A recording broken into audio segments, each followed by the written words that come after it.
мусулмандар, имамдар, устаздар, муфтийлер, дин башчылар бизге туура жол көрсөтүүнүн максатында элди ынтымакка чакырууда, диндин негизги максаты эмне, кайсыл жолго алып барат, динди карманбаса инсан эмне болот, ушунун баардыгын биздин аалымдар түшүндүрүп келет.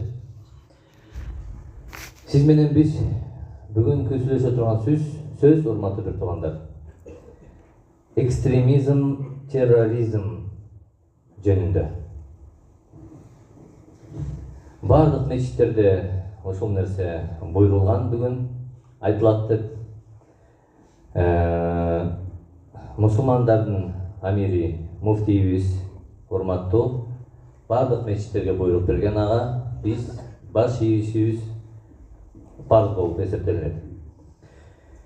Экстремизм, терроризм же болбосо радикализм бул эмне деген маанини түшүндүрөт? Максаты эмне? Эгер ушул жолду ким карманса, кандай жолго барат?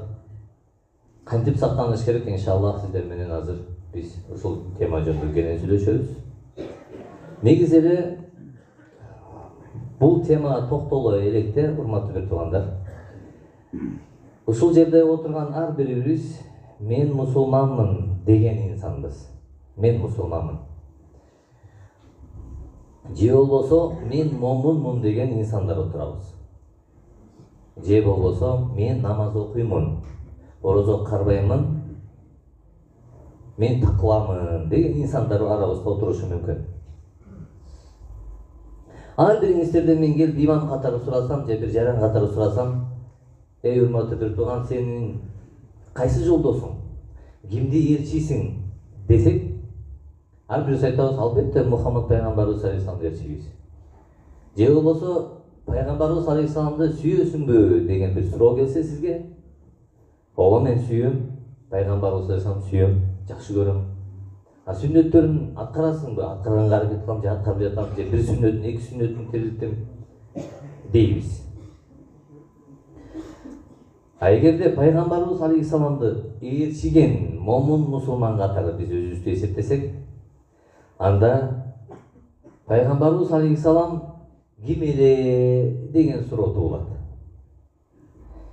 Пайгамбарыбыз алейхисаламды адамдар эмес, пайгамбарлар эмес, периштелер эмес, Аллах өзү не кылды? Сүрөттөдү. Сен адеп акылактын туу чокусусуң деп айтты. Калем сүрөсүндө.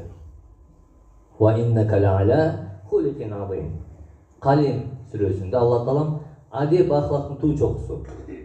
Эми Мухаммад пайгамбарыбыз алейхисалам Аллахтын даңкында, Аллахтын мактоосунда, адеп акылактын эң туу чокусунда турасың эй Мухаммад деп мактаса жараткан улуу Аллах таалам. А биз болсо Мухаммад пайгамбарыбыз алейхисаламды ээрчийбиз деген, ошонун жолун карманабыз деген момун мусулман болсок, чындыгында анда, урматтуу бир туугандар, экстремизм, терроризм деген нерсени биз оюбузга да келтирбешибиз керек. Бул жөндө такыр ойдо да болбош керек. Себеби инна ба'да зонни исм, кээ бирки жаман ойлор күнөө деди. Же болбосо күмөн саноолор күнөө деди. Көрдүңүзбү? Ой менен эле эмне кылабыз биз күнөөгө бата беребиз. Ошон үчүн пейлиңден табасың, ниетиңден табасың, пейлиң түздө, акмак деп бизди кичинекейибизди аталарыбыз урушчу. Мен атам ошентип урушчу. Пейлиң түздөгүн деп.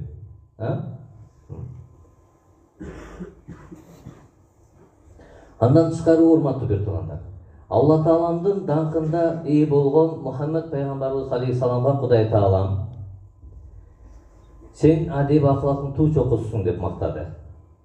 Андан тышкары Алла Таалам Мухаммад пайгамбарыбыз алейхисаламды бизге элчи кылып жөнөткөндө Алла Таалам мындай деп айтты. Лaqad ja'akum rasulillahi uswatun hasana.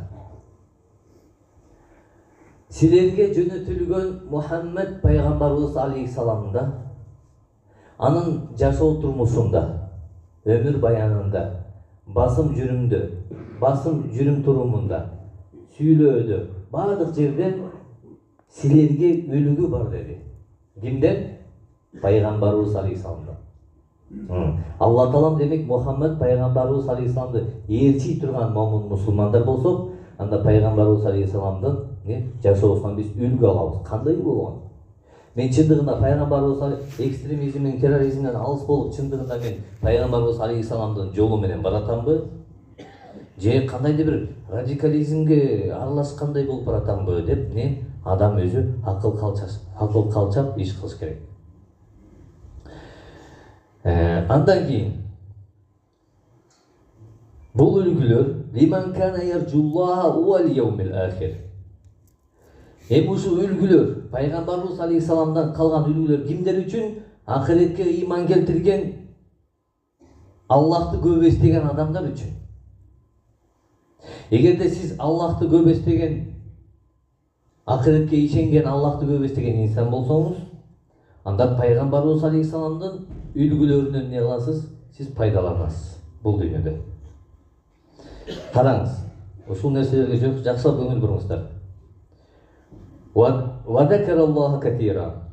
Анан Аллахты көп зикир кылган пенделер деди. Демек Кудай Таалам пайгамбарыбыз алейхисаламды сиз менен бизге жашоо турмушун үлгү катары түшүргөн болсо, биз пайгамбарыбыз алейхисаламдын үлгүлөрүнөн пайдаланабыз деген момун мусулман болсок, анда биз мына ушул аятка байланыштуу Кудайды көп эстеген, акыретке ишенген, Аллахты эстеген инсандардын катарында кошулабыз. Кийинки аятта Кудай Таалам пайгамбарыбыз алейхисаламды сиз менен бизге жөнөткөндө Тобо сүрөсүндө. Тобо деген сөз, урматтуу туугандар, мисалы үчүн мен Кудайга тобо кылам деп айтасыз да. Тауба. Аллага кайтуу. Ва атубу илей. Кудайга кайтам мен. Бардык жамандыктардан, күнөө иштерден, бүтүндөй ыпас нерселерден Кудайга кайтам деген сөз. Алла Таалам пайгамбарыбыз алейхисаламды үлгү кылды бизге. Биз үлгү пайгамбардын амалдарын биз жашоосун бизге үлгү деп, биз анын артынан ээрчип кетип бараткан момун мусулмандардын катарында болууга аракет кылуудабыз жашообузда. Кийинки аятта Алла Таалам лaqad ja'akum rasulun min anfusikum azizun alayhi ma anittum. Эми Кудай Таалам, Алла Таалам пайгамбарыбыз алейхисаламды бизге биздин жашообузда, урматтуу бир туугандар, мындай да, ислам дини келгенге чейин адамдар терроризм, радикализм, экстремизм туу чокусунда жашачу. Жөнөкөй мисал, арабтар ислам дини келгенге чейин кызын тирүүлөй көмчү турабы? Бул терроризм эмеспи? Бул терроризм. Ислам дини келгенге чейин биздин ата бабалар, мисал үчүн, тоо ташка сыйынып, отко сыйынчы. Бул радикализм эмеспи? Радикализм. Эми урматтуу бир туугандар, демек жер шаары боюнча ислам дини келгенге чейин адамдар ар бир нерсени өзлөрү багы жол көрсөтүүчү, туура жол көрсөтүп турган адам жок, пайгамбар жок, эч кандай эчтеке жок. Адамдар өзлөрү чыгарып алган. Бирөө нанга сыйынат, бирөө крокодилге сыйынат, бирөө кумурскага сыйынат, бирөө барып туруп айга сыйынат, бирөө тоого сыйынат, бирөө булакка сыйынат, отуруп мазардан мазар, жанагындай буддалар, жанагындай агымдар, ошондой жаман нерселер көбөйүп кеткен. Алардын арасынан андан кийин ошо тирүүлөй, мен кыздуу болсом, уят, эркек төлөлүш керек деп отуруп, бак кызды төлөлсө уят деп туруп тирүүлөй көмө берген. Бул терроризмдин эң туу чокусу да. Демек ислам дини келгенге чейин деле терроризм болгон. Өтө катаалдык менен дагы болгон да. Өтө катаалдык менен. Ислам дини келди дагы мунун баардыгын жокко чыгарып, өзү атына заты жарашкан ар бир ошол өлүм житим болуп аткан, зордук зомбулук болуп аткан, үй бүлөдө жамандык болуп аткан нерсенин баардыгын, кан төгүүлөрдүн баардыгын ислам дини келди дагы ошол жерлерге тынчтык өкүм сүрдүрүүдө не кылды? Өкүм сүрдү жер бетинде. Демек, бардык радикализм, экстремизм, терроризмге окшогон нерсенин бардыгын жок кылды дагы түп тамыры менен ислам дини не кылды? Жерге орноду. Эми силердин араңардан кайгы капаңарды бөлүү үчүн ошондой өзүңөрдүн азап чегип жашооңордо кыйналып жүрүп ошонун бардыгын ошол түйшүктү мойнуна көтөрүү үчүн, ырайым үчүн, кечирим үчүн силерге эмне пайгамбарды жөнөттү дейт. Көрдүңүзбү? Билесиздер, Мухаммад пайгамбарыбыз алейхиссаламга чейин толтура пайгамбарлар келген. Мисалы үчүн Иса пайгамбарга Кудай Таала ушундай керемет берген. Бул керемет өлүп калганды тирилтип койгон. Кандай нерсе, а? Кабырда жаткан адам өлүп калган, бирок тирилтип койду. Бирок муну дагы Иса пайгамбар деп атат Куранда биизнилла, Аллахтын уруксаты менен деп атат. Ва убриул акмаха вал абраса ва ухи маута биизнилла. Иса алейхиссалам не деп атат? Мен кулагы укпай калган, көзү көрбөй калгандарды көргөзүп, дүлөйлөрдү уктурам. Өлүп калгандарды тирилтем Аллахтын уруксаты менен деп атат. Муса пайгамбарга Кудай Таалам дарыяларды ачып коюп жанагындай. Кетип барса дарыя дейм, кечиресиз. Деңизди мынтип койсо ачып коюп, ачылып өтүп кеткен. Ушундай бир кереметтерди кылган. Таягын ыртып койсо чоң аждар болуп кетип, берки жыландар жеп алып, кандай керем чудо да турам, чудо. Сулайман пайгамбарыбыз алейхиссалам Кудай Таалам шырдактын жанагы неменин, паластын мондай киленин үстүнөн түшө тургандай кылып койгон. Мынтип койсо шырдак учуп келген, анан отуруп алып күчүп кетип калчу. Аладдиндин ошодон алган да, чыныгы жомокту. Эми караңыз. Акыркы сүйүктүү Мухаммад пайгамбарыбыз алейхиссаламга кайсыл керемет берилген десе, ал кайсыл керемет берилген десе, Мухаммад пайгамбарыбыз алейхиссаламга. Сиз менен биз күнүгө намазда анан мечитте отуруп алып, мына ушул Куран китепти пайгамбарыбыз алейхиссаламга акыркы мажиза, акыркы дүйнөдөгү эң чоң керемет кылып жүргөн экен. Бул кереметтүү китептей, бул кереметтүү пайгамбарыбыз алейхиссаламга берилген ыйык китеп бир дагы пайгамбарга берилген эмес. Жана бир дагы пайгамбарлардын 124 миң пайгамбардын бир дагы коомуна берилген эмес. Ошол жактагы өтүп кеткен тез замандагы пайгамбарлардын бардыгы Мухаммад пайгамбарыбыз алейхиссаламдын үммөтү болсом экен деген тилеги, өмүрү ушул эле. Бирок бирөөнкү да кабыл болоду илля Иса алейхиссалам. Бир гана Иса алейхиссаламдан башкасы. Иса алейхиссалам кийин түшөт, анан мына ошол бизге Мухаммад пайгамбарыбыз үммөтү болуп түшөт. Эми бул өзүнчө бир тема. Бирок, демек, урматтуу бир туугандар, сиз менен биз акыркы мындан ары эч кимге берилбей турган, жана берилген да эмес. Илимдин туу чокусу болгон, адеп ахлактын туу чокусун көрсөткөн, жамандыктан жакшылыкка буйруган, адамдын жүрөгүн Куранда айтылгандай, Куран угулганда жүрөктөрүндөгү ыймандар көтөрүлөт деген аятка байланыштуу акыркы керемет мына сиз менен колубуз, биз менен не колубузда, мечиттерибизде, үйлөрүбүздө акыркы чудо. Бул керемет. Мындан кийин болбойт мындай керемет. Бул акыркы.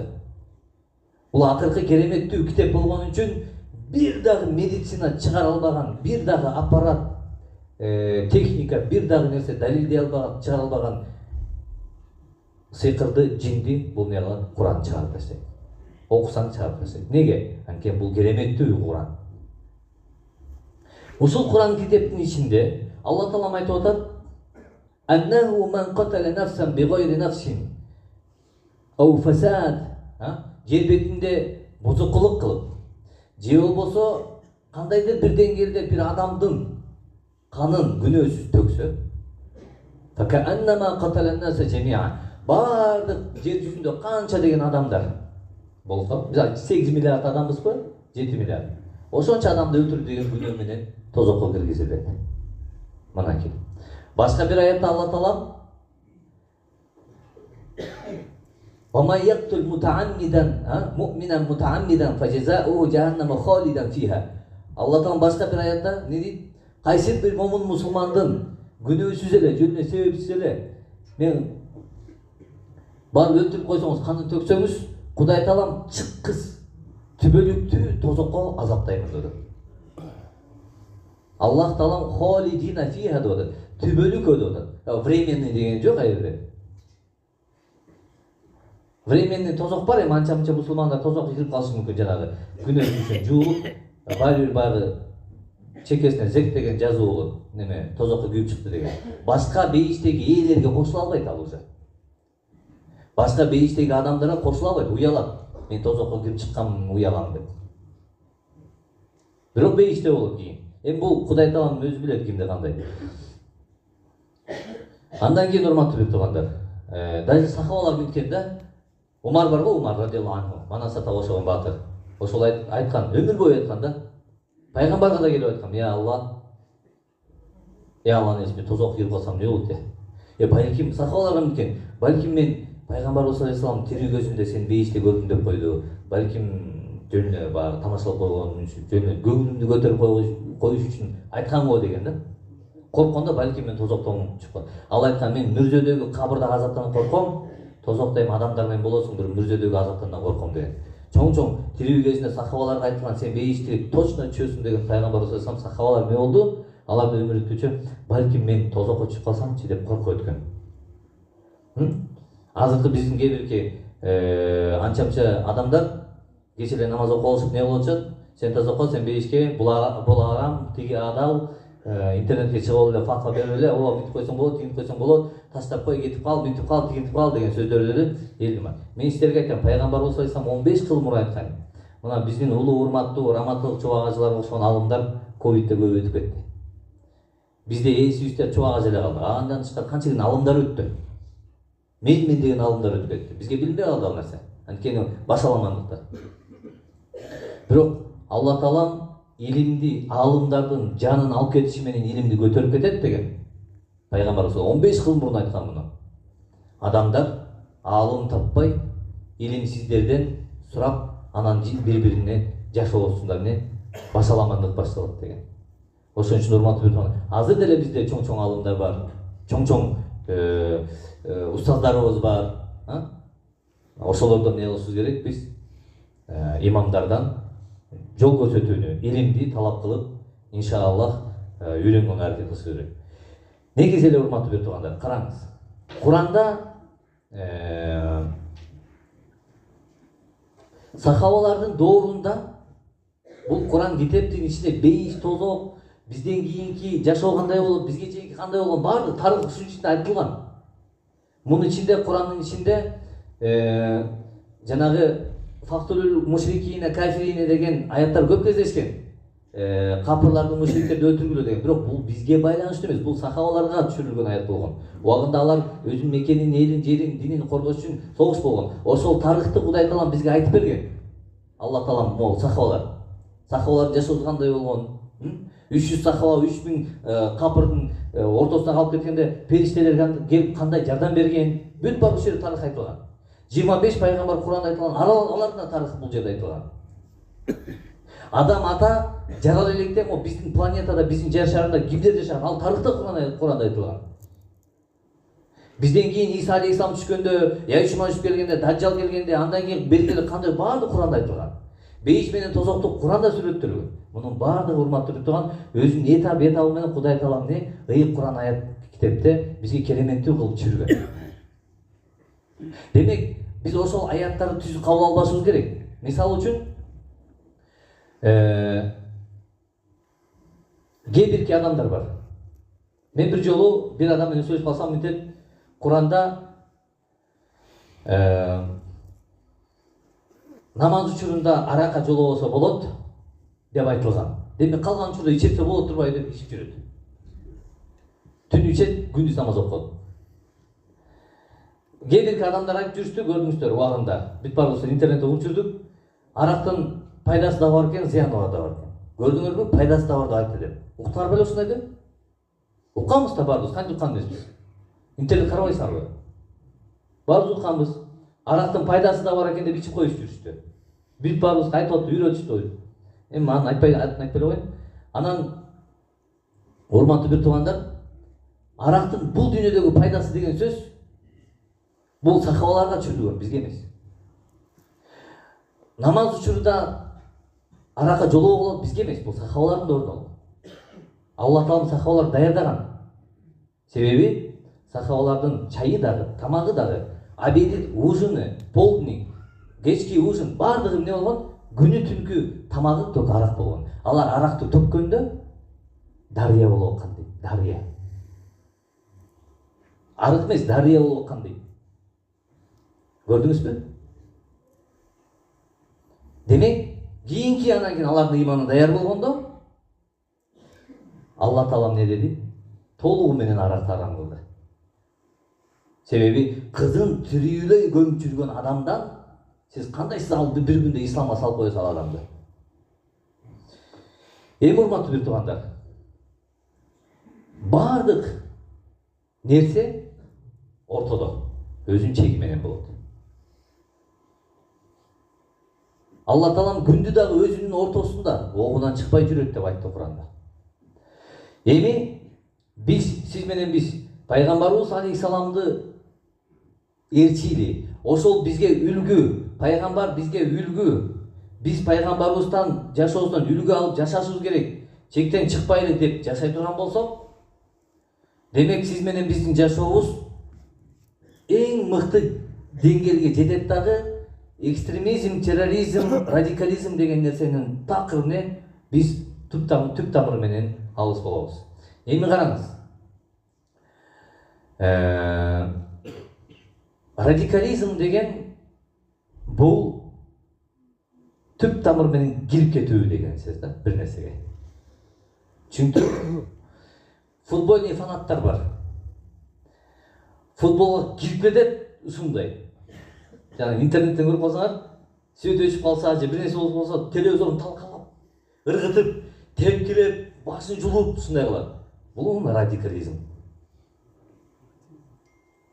Анткени түп тамыры менен кирип кеткен футболдун ичине. Ал бул адам бар го, ушул футболдун артынан же топ үчүн бирине бычак сайып коет. Буларда деле бар радикализм менен экстремизм буларда. Динде гана эмес, саясатта дагы бар радикализм менен экстремизм. Динди карманып туруп, ушул жол менен адамдарды башаламандыкка уюштурса болот экен деген максатта кандайдыр бир күчтөр, Кудай сактасын, эмне кылат? Динди колдонуп ушул нерсени ойлоп табышкан. Радикализм убагында пайгамбардын доорунда да болгон. 3 сахаба сүйлөшүп отурган. Бул окуяны баардыгыбыз билебиз. Бирөө үйлөнбөйм дейт, бирөө жатканым арам болсун, мен уктабайм дейт.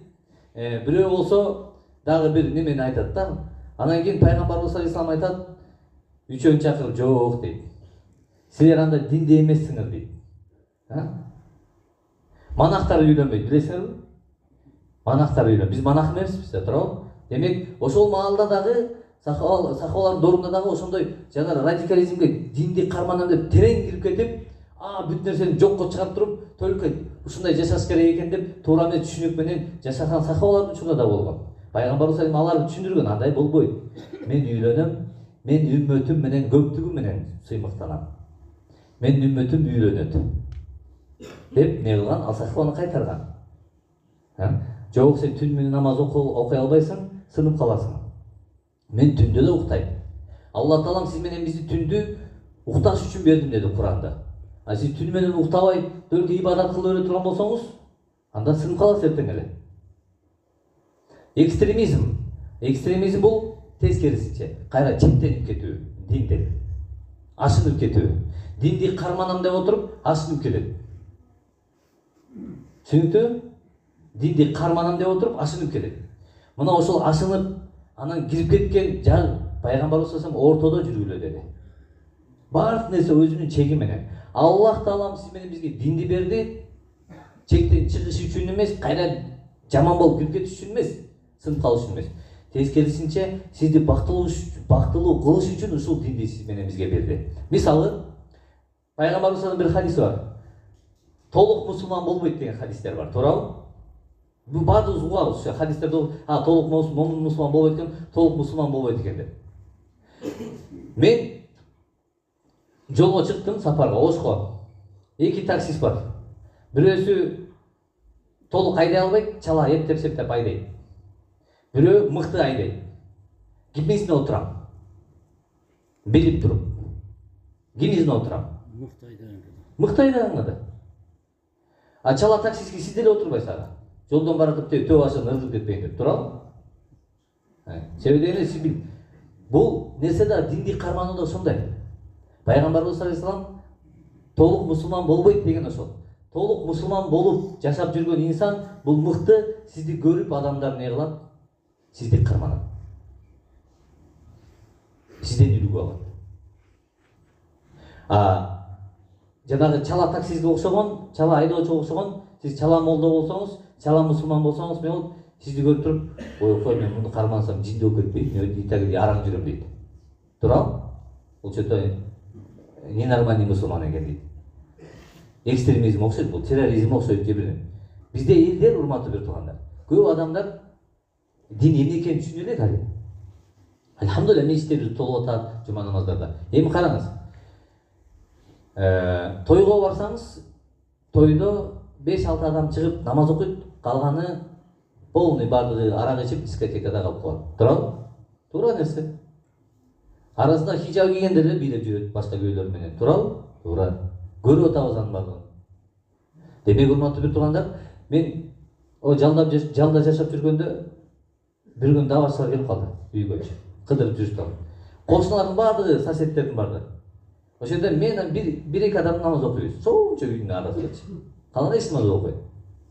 Анан эми намаз окуган адамдар келип такалашып эмне кылышты, бардыгы террористтер келди, жапкыла эшиңерди ачпагыла, коркушуп мындай. Анан группа ызы болуп кетти да. Соседи. Кошуналар группасы. Көрдүңүзбү? Биздин элдер кандай? Бир сакалды чаганды көрсө, бирөөнү көрсө эле эмне? Терроризм. Поптун деле сакалы бар. Еврейдин деле сакалы бар. Алар деле топу кийет. Анан урматтуу бир туугандар, көрдүңүзбү? Демек, урматтуу бир туугандар, ислам дини экстремизм менен терроризмге не кылат? Бөгөт коет дагы толугу менен.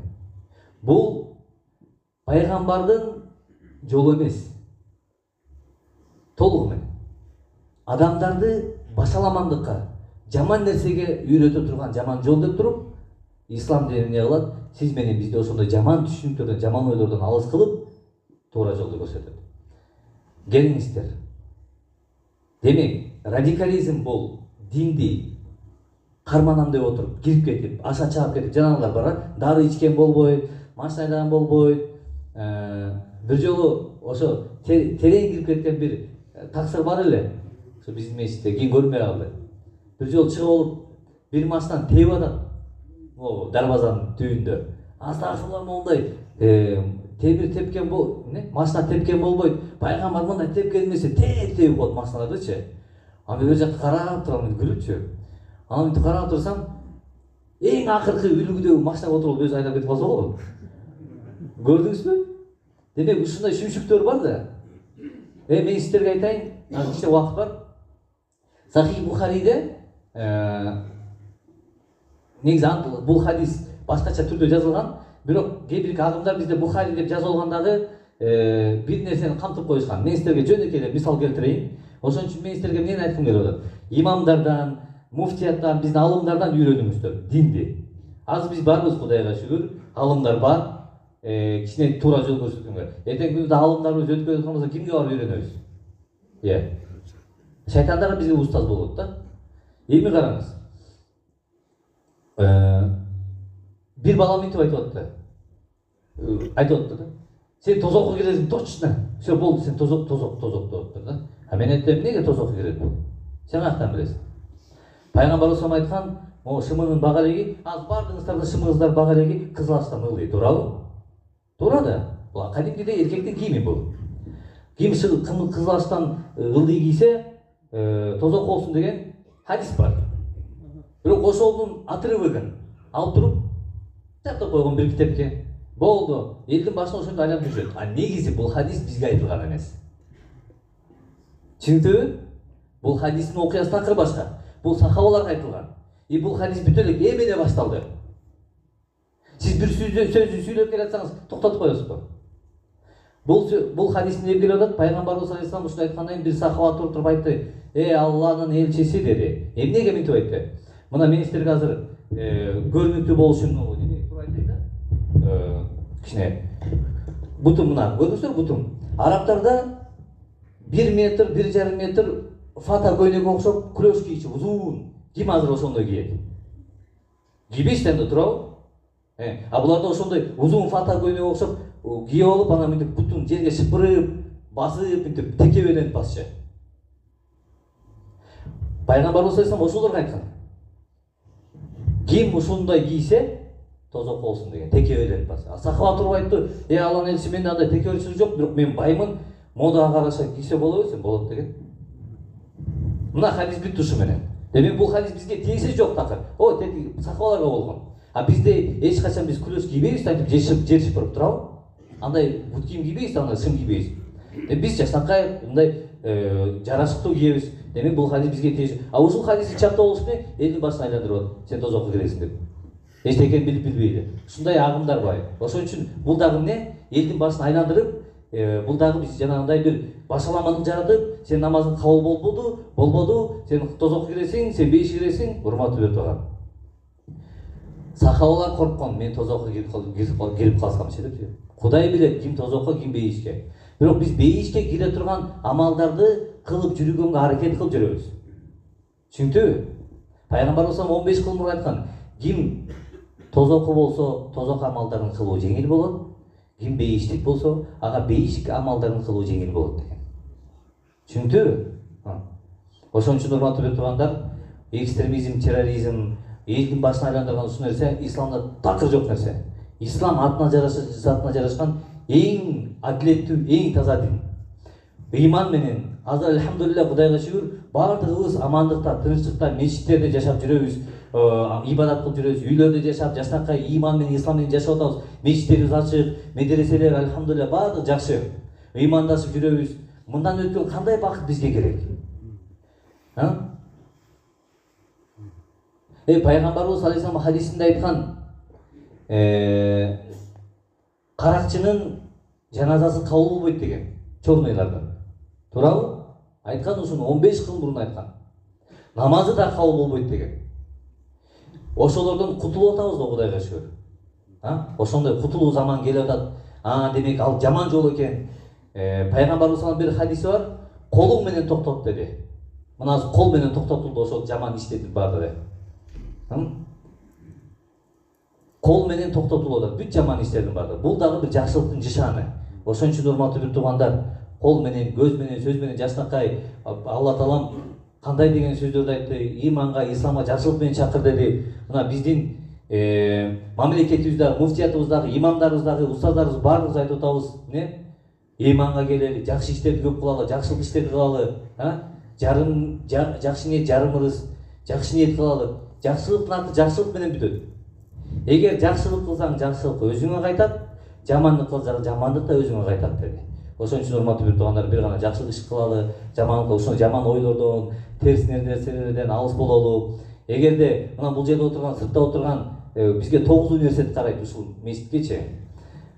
Бүт жаштар, баардыгы спортивный, баардыгы жаш балдар, студент балдар, эгерде бир акыл насаат сурасаңар, илим сурасаңар, ислам шариятында болгон хадис, аяттарга байланыштуу нерселер болсо, исламга байланыштуу нерселер. Баардыгына имамдардан сураңыздар. Биз билбей калсак, биз көрсөтөбүз, туура алымдарга барып көрсөтөбүз, ошолорго ортосуп. Ошентип биз жол көрсөтөбүз. Анан көрүнгөндөн барып эле бирөө офис ачып болсо, бирөө үйдө отуруп болсо, бирөө тияка отуруп барып сурай бербейли. Түшүнүктүбү? Официалдуу текшерилген имамдардан, устаздардан, алымдардан эмне кыласыздар? Сурайсыздар. Ошондо иншаллах жакшы иш алып барат. Мына альхамдулилля элибиз, жерибизде, мамлекетибизде баардык жакшы иштер болуп атат. Мындан ары боло берсин, амандык, тынчтык болсун. Ырысалды ынтымак, баардыгыбыз ынтымактуу болсок, динге кармануу, пайгамбардын жолун жолдогон имандуу мусулман болсок, иншаллах эң туура жолдо Алланын мээриминде кетебиз. Ассаламу алейкум рахматуллахи ва баракатух.